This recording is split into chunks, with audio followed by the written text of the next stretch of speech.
I spent a great deal of my life kind of getting over shit. So when people try to tell me to get over something, I'll be looking at them like, child, if you only knew, okay? That's one. And two, the way that I raise my children, I raise them in a manner where it teaches them to organically get through things. Not get over it, but get through it. There's a difference. And some people don't know what it's like to have to, you know, get through some things. But the way I define it is you grow on your way through it, you know?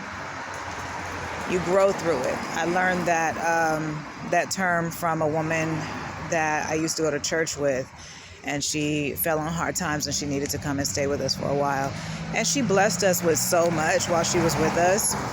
I remember that, you know, so that was one of her her quotes, basically, was, you know, to grow through some things as opposed to going through some things, right?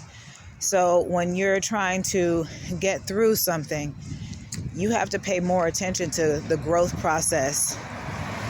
What is that experience trying to teach you, as opposed to, you know, just being so woe is me and being stuck in it, right? You don't want that for yourself, because you won't grow. And that means that when you come out of it, the only thing you can say is, oh yeah, I went through that, but what did you learn from that situation? What did you learn from that experience? You know? And sometimes I feel like the reason that a lot of people don't give in to that is because they're too full of their ego, and they sit back and they think like, oh, well, if I admit that I learned something from this experience, oh, whoever, you know, initiated that experience for me or towards me, that gives them some type of, you know, I don't know, leg up or something. I don't know. You know, and we got to get out of that. We have to get out of that, because it's like, focus on the growth process and let go of what you think people are going to think just because you had to go through something and chose to grow through it, instead of just leaning into just whatever the experience was for you, right? This journey is about you. It's not about them. I keep saying that. I've said that so many times, and it's like, that's probably something that I'm going to always say. It's not about them. Sometimes people come into your life to help you realize certain things about yourself. But sometimes it can come in the form of an enemy, someone who deliberately positions themselves to be your enemy. You know, everybody doesn't know that. I, for one, didn't know that. Now I know that. Sorry, y'all, my makeup on thick.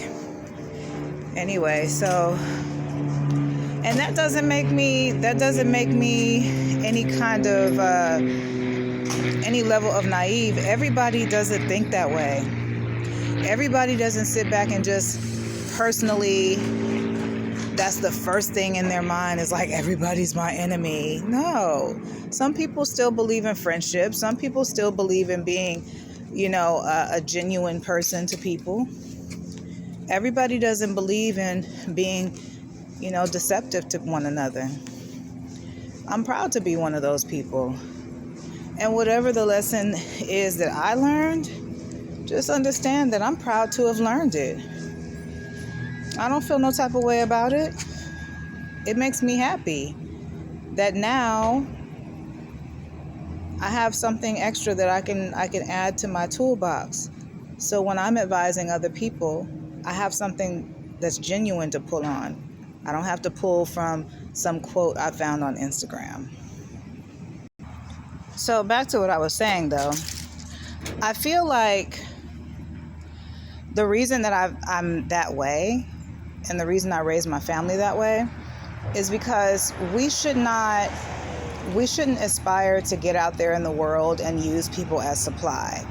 We should aspire to develop within us everything that we need.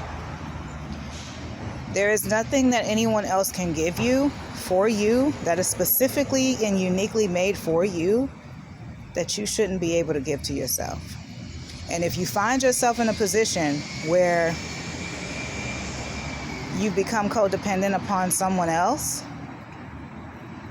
and what they can give you, and that makes you feel more of yourself, you have to reevaluate. And sometimes that means you got to be single. That means you got to be by yourself. Relationship is not always the answer. You don't want to be the one to corrupt someone. You want to be the one who helps someone grow and realize that more of themselves. You don't want to be the person that drags someone down. You want to be the person that built someone up. So even if it doesn't work out, that person can't ever say anything about you that's bad. Like, shit, I mean, it didn't work out, but man, I learned so many things about myself. I learned so many things about love, about life. I learned so many things about X, Y, and Z, whatever that person may have taught you. You know, like, whatever it is. But it shouldn't break you down. And you should not be the tool that the enemy uses to break someone else down either. And that's just how I feel about it, all right?